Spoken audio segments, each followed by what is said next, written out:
আপনারা সংবিধানের বেসিক বিষয় নিয়ে টানাটানি করছেন। ওই বেসিক বিষয়ের মধ্যে একটা হলো বিচারিক ইন্ডিপেন্ডেন্স, বিচার বিভাগ স্বাধীন থাকবে। এই যে একটা বেসিক বিষয়কে পার্লামেন্টে টেনে নিয়ে গিয়ে সুপ্রিম কোর্টের সঙ্গে একটা ক্ল্যাশ লাগাচ্ছেন, তার ভবিষ্যৎ কি ভালো? মোটেও ভালো হবে।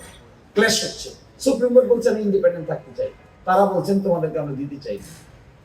সুপ্রিম কোর্টের আগের জাজমেন্টগুলোতে বলা হচ্ছে independence of judiciary is the basic structure of the constitution. তুমি যত বড় পার্লামেন্টেই হও না কেন, পার্লামেন্টে বসে এই বেসিক স্ট্রাকচার যেগুলো এগুলোকে ডিস্ট্রয় করতে পারবা না।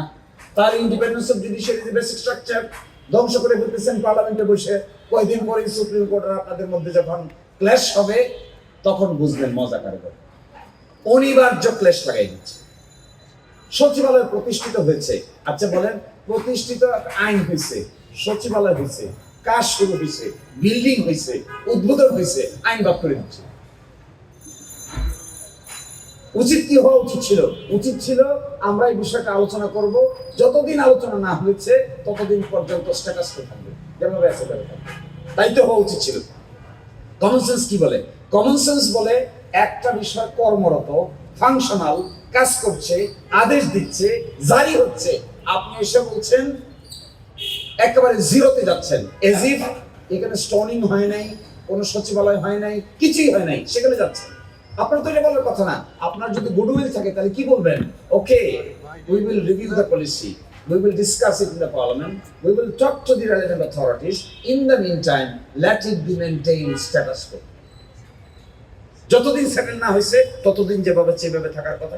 আপনি তো এটাকে আন্ডান করে দিচ্ছেন, ডান জিনিসকে আন্ডান করে দিচ্ছেন, একটা ডান জিনিসকে আন্ডান করে পেভিলিয়ন প্রান্তে ফিরিয়ে নিয়ে যাচ্ছেন। কেন?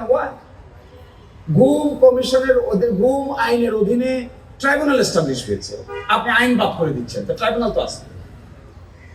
আপনি সুপ্রিম কোর্টের বিচারক নিয়োগের অধীনে বিচারক নিয়োগ হয়ে গেছে, বিচারকদেরকে ঠিক রাখছেন, আইনটা বাদ করে দিচ্ছেন, তাহলে বিচারকদের বাদ করে দেন।